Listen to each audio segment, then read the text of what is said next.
Nous allons continuer notre apprentissage avec la gestion des erreurs, c'est-à-dire on va gérer le cas où l'utilisateur entre les chiffres qui ne sont pas compris entre le min et le max, ou il entre les lettres au lieu des chiffres, car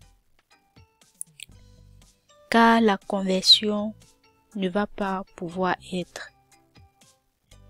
Il faut noter que dans notre apprentissage, on a eu à gérer les cas d'erreur plusieurs fois, donc nous allons rapidement faire ça ici.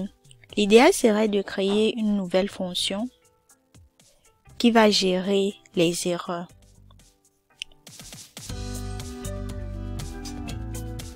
Ici, je vais prendre réponse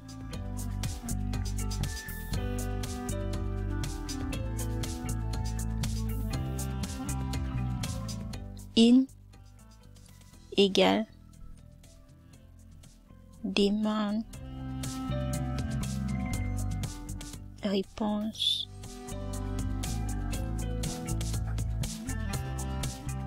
in.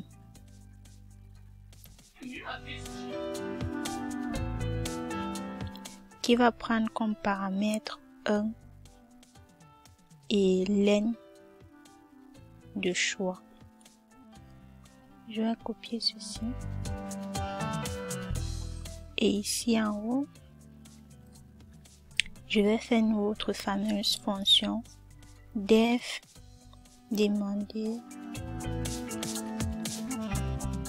réponse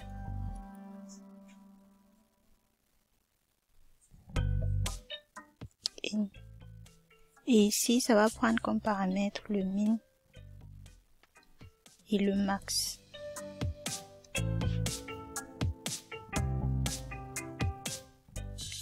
Et à l'intérieur, on va mettre nos différents éléments. En créant cette fonction, ça va faciliter la tâche, car même si on rajoute d'autres choses dans notre code, ça va s'adapter en même temps. Maintenant ici, on va modifier. Je mets plus pour concaténer. st1 parenthèse min, et ici je vais plutôt mettre le max. Et avant de convertir la réponse, on va faire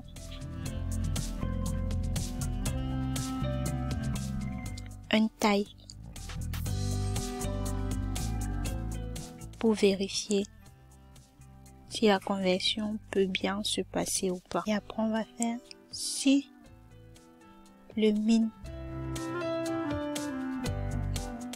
est inférieur ou égal à la réponse in, et que la réponse in est inférieure ou égal au max. Alors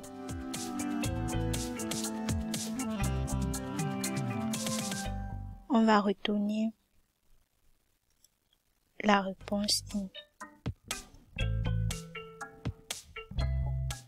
Et si c'est pas le cas, on va faire un print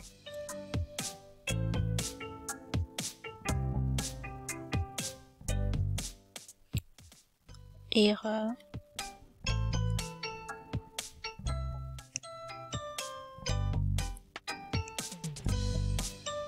vous devez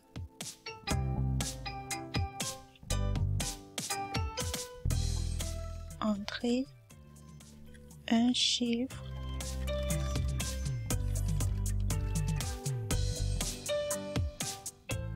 entre min et max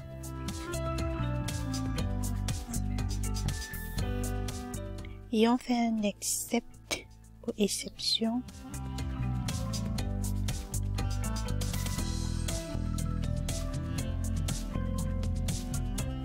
print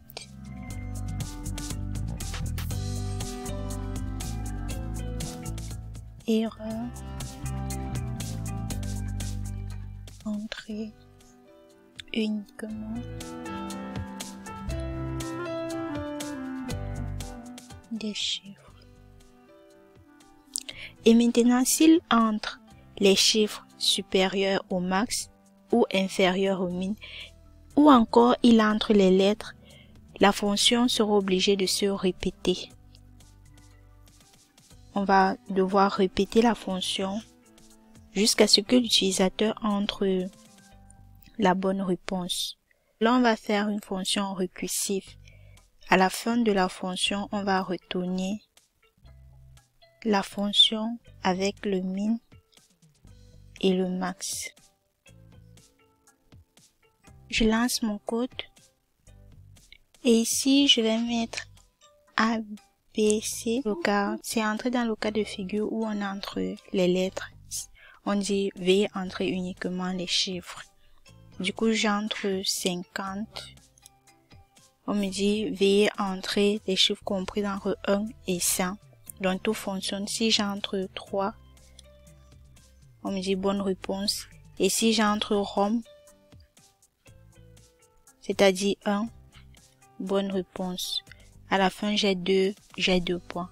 Si je relance et que j'entre par exemple 5, on me dit mauvaise réponse. Si j'entre 2, on me dit mauvaise réponse. Donc tout fonctionne normalement. C'était tout pour cette vidéo. On se donne rendez-vous pour la prochaine vidéo concernant la notion du questionnaire et la conclusion.